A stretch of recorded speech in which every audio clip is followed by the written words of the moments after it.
నమస్తే, welcome to great Andhra. మనతో పాటు ఉన్నారు సీనియర్ పొలిటికల్ అనలిస్ట్ జిఆర్ మహర్షి గారు. నమస్తే సార్. నమస్తే అమ్మా.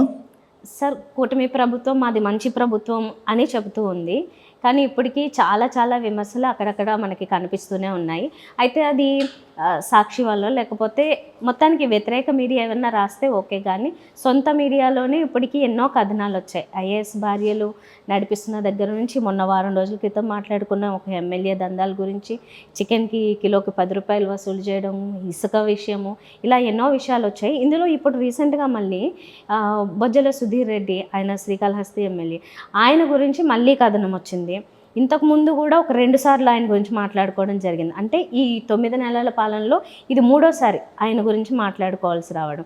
ఇప్పుడు మళ్ళీ ఆయన గురించి నేషనల్ మీడియా దగ్గర నుంచి అటు అనంతపురం, మళ్ళీ శ్రీకాళహస్తి ఇలా తిరుగుతూ ఉంది. మరి మంచి ప్రభుత్వం అని చెబుతూ ఆయనకు ఆల్రెడీ ఇంతకుముందే 2 సార్లు వివాదాలు అయినప్పుడు అప్పుడు చంద్రబాబు నాయుడు గారి వరకు ఈ విషయం వెళ్ళినా కూడా మళ్ళీ ఇది 3rd టైం జరగడం ఎందుకు? అంటే భయం లేకుండా ఉందా? భయం ఏమీ లేదు. చంద్రబాబు నాయుడు గారు చెప్తూ ఉంటారు, జాగ్రత్త, మీరు ఏం చేసినా నేను సహించను, అది ఇది అంటూ ఉంటారు. కానీ జరిగేవి జరుగుతూనే ఉన్నాయి. కాళహస్తి నియోజకవర్గం చిత్తూరు జిల్లాకు సంబంధించి చంద్రబాబు నాయుడు గారి కంటే బాగా తెలిసిన వాళ్ళు ఎవరు ఉంటారంటే, ఇప్పుడు 2 జిల్లాలు అయ్యాయనుకోండి. బొజ్జల గోపాలకృష్ణారెడ్డి గారు, ఆయన సుధీర్ రెడ్డి గారు ఫాదర్, వాళ్ళ తాతగారు కూడా రాజకీయాల్లో ఉన్నవాళ్ళే. వాళ్ళిద్దరి మీద ఎప్పుడు అంటే, తాతగారు అంటే పూర్వ రాజకీయాలు అనుకోండి, గోపాలకృష్ణారెడ్డి గారు చాలా కాలం రాజకీయాల్లో ఉన్నారు, మినిస్టర్గా చేశారు. ఆయన మీద ఎప్పుడూ కూడా ఇట్లా డబ్బులు వసూలు చేస్తారని అవని ఇవని ఆరోపణలు వచ్చిన దాఖలాలు లేనే లేవు. చాలా మటుకు క్లీన్ ఇమేజ్ ఉన్న రాజకీయ నాయకుల్లో ఆయన ఒకరు. అంటే కాలం మారింది కదా, జనరేషన్ మారేసరికి ఇప్పుడు అంతా డబ్బులు కావాలి, ఎన్నికల్లో పోటీ చేయాలంటే విపరీతంగా డబ్బులు కావాలి, మాట మీద దీని మీద నడవదు. కాబట్టి సుధీర్ రెడ్డి గారు బహుశా ఇదే పని మీద ఉన్నట్టున్నారు 9 నెలల నుంచి ఆయన. ఎందుకంటే ఆల్రెడీ వార్తలు వచ్చాయి. ఈరోజేమో అనుకూల మీడియాలోనే వార్త వచ్చింది. ఆ వార్త కూడా చాలా కన్ఫ్యూజన్గా ఉంది. తుక్కు వ్యాపారి నుంచి ఏదో లక్షల రూపాయలు వసూలు చేయమని పోలీసుల్ని ఈయన సుధీర్ రెడ్డి ఆదేశిస్తే వాళ్ళు పోయి ఏదో చేస్తే, ఆ డ్రైవర్ ఢిల్లీలో ఎవరికో కమ్యూనికేట్ చేస్తే, ఢిల్లీ హోంశాఖ నుంచి అమరావతి చీఫ్ మినిస్టర్ ఆఫీస్ వరకు వచ్చి ఇదంతా జరుగుతూ ఉంది. మన డిఐజీని వాళ్ళని ఎస్ఐని పిలిపించాడు. అసలు ఏం జరుగుతూ ఉంది అనేది ఇంతకుముందు ఆ వార్తలో చిన్న వార్తే. అదే ఒకవేళ వైసీపీ గవర్నమెంట్లో కనుక ఇలాంటి వార్త జరిగి ఉంటే, పలానా ఎమ్మెల్యే ఇలా తుక్కు వ్యాపారి నుంచి లారీని అడ్డగించి పోలీసుల ద్వారా వసూలు చేశాడని ఉంటే ఓ పెద్ద బ్యానర్ వేసి ఉండేవాళ్ళు.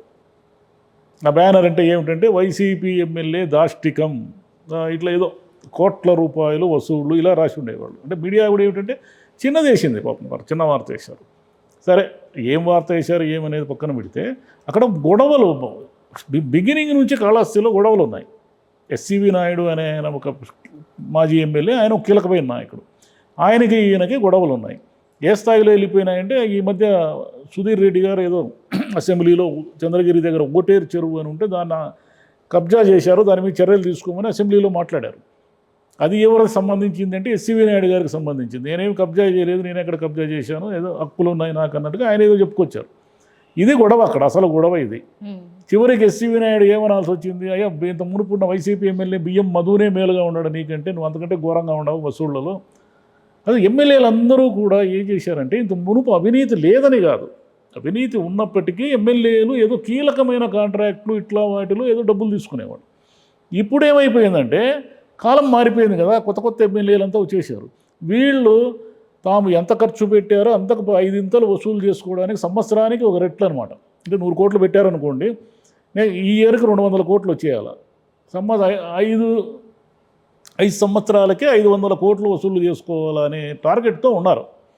ప్రతి దాంట్లోనూ ఏలు పెడుతున్నారు అన్నమాట.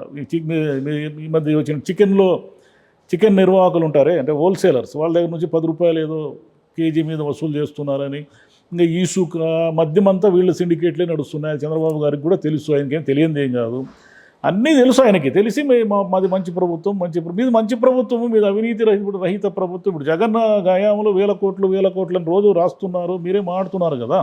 ఆయన రాష్ట్రాన్ని అధ్వానం చేయడం వల్ల మా వల్ల కావడం లేదు, దీన్ని చేయడం అది ఇది పథకాలు అందుకే లేట్ అవుతున్నాయి అంటున్నారు కదా. మరి మీ హయాంలో ఉన్నటువంటి ఎమ్మెల్యేలంతా ఇలా ఇంత ఘోరంగా ఎందుకు బిహేవ్ చేస్తున్నారు, ఎందుకు ఇంత ఘోరంగా వసూళ్లు చేస్తున్నారు?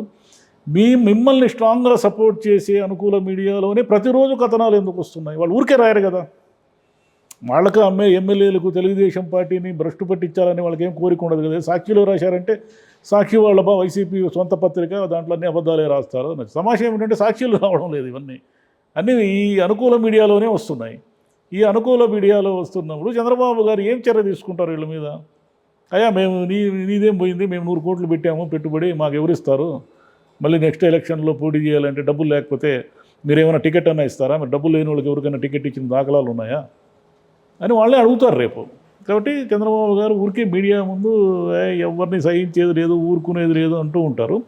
జరిగేవన్నీ జరిగిపోతూ ఉంటాయి. చివరికి ఏమిటంటే ఆయన ఏదో చెత్త నిర్మూలనని అవని ఇవని పొద్దుస్తమానం జనంలో తిరుగుతూ ఏదో అవస్థలు పడుతూ ఉంటారు.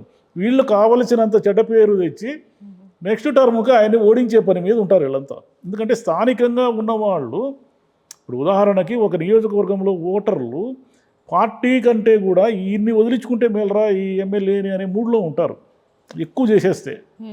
కాబట్టి వాళ్ళు పార్టీని చూడరు, ఈ ఎమ్మెల్యే వద్దు స్వామి మాకు అనే మూడ్లో ఉంటారు. ఇలాంటి ఎమ్మెల్యేలంతా ఒక 50 మంది ఉంటే చాలు చంద్రబాబు గారు మళ్ళీ ప్రతిపక్షంలో కూర్చోడానికి. ఐఏఎస్ల పేర్లు ఇప్పటివరకు ఎవరు తీయడానికి కూడా ఆలోచించేవాళ్ళు, అంటే అలాంటివి జరగలేదు కదా.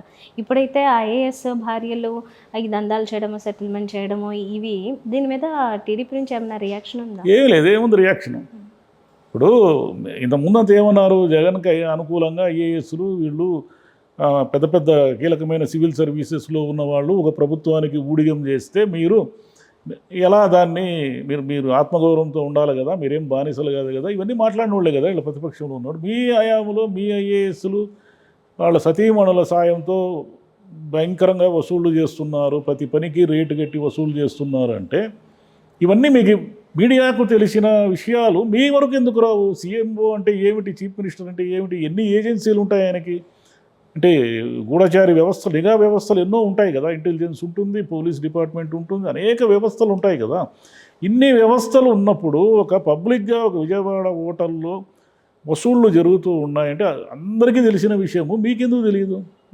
మీకు తెలిసి తెలియనట్టు ఉన్నారు అంతే. ఈ అన్నబోని ఎంతమంది మీద చర్య తీసుకుంటావు? లేదంటే ఐఏఎస్లు ఐపీఎస్లు వీళ్ళు వసూళ్ళు చేస్తే వాళ్ళే నేరుగా ఉండదు కదా, ప్రభుత్వంలో ఎవరో సాయం లేకుండా చేయలేరు వాళ్ళు. ఏ మినిస్టరో ఇంకోరో ఉండొచ్చు కూడా. కాబట్టి సిస్టమ్ మీరు ఏ సిస్టమ్ని అయితే విమర్శించి జగన్ ప్రభుత్వం మీద విపరీతమైన వ్యతిరేకత తేగలిగారో, మీరు చెప్పిన నిజాల అబద్ధాలనే పక్కన పెడదాం, మళ్ళీ మీరు అదే సిస్టంలోనే ఉన్నారు, దాని నుంచి ఏం బయటికి రాలేదు. మీరు ఊరికి అంటున్నారు అంతే, అప్పుడు తినేశారని. ఇప్పుడు ఎలా? ఈ ఎమ్మెల్యేలని కంట్రోల్ చేయడం ఈజీయా, లేకపోతే ఐఏఎస్ని కంట్రోల్ చేయడం ఈజీయా? ఎవరిని కంట్రోల్ చేయలేరు. అవినీతిని కంట్రోల్ చేయాలి అనే లక్ష్యంతో పనిచేస్తే ఇవన్నీ జరుగుతాయి. ఇవన్నీ అవినీతిని కంట్రోల్ చేస్తే వీళ్ళకి డబ్బులు రావు. డబ్బులు రాకపోతే రేపు ఎన్నికలకు డబ్బులు ఉండవు. ఇవన్నీ లింకులు ఒకదాంతో ఒకటి. ఎప్పుడైతే మీరు డబ్బు ముఖ్యమని టికెట్లు ఇవ్వడం మొదలుపెట్టారో, డబ్బు ప్రధానమని టికెట్లు ఇచ్చిన తర్వాత ఇట్లాంటి వాళ్ళే కదా ఉంటారు. ఐఏఎస్లు ఐపీఎస్లు వాళ్ళు ఏం చేస్తారు, అది ఉన్నకాడికి ఇల్లు సర్దుకుందామని వాళ్ళు అనుకుంటారు. పైన కంట్రోల్ ఉంటే వాళ్ళు భయంగా ఉంటారు. ఇంక అందరూ అదే అయినప్పుడు ఇంకెవరు మాత్రం ఏం చేయగలరు? మీడియాలో కథనాలు వస్తూ ఉంటాయి. లేదు చంద్రబాబు గారు చాలా సీరియస్గా స్ట్రిక్ట్గా యాక్షన్ తీసుకుంటారు, వదిలేది లేదు, ఎవరిని ఉపేక్షించను, నేను అదేంటి ఆకస్మిక తనిఖీలకు వస్తానని. ఇంకా ఆయన పాత మైండ్ సెట్తోనే ఉన్నారు చంద్రబాబు నాయుడు గారు.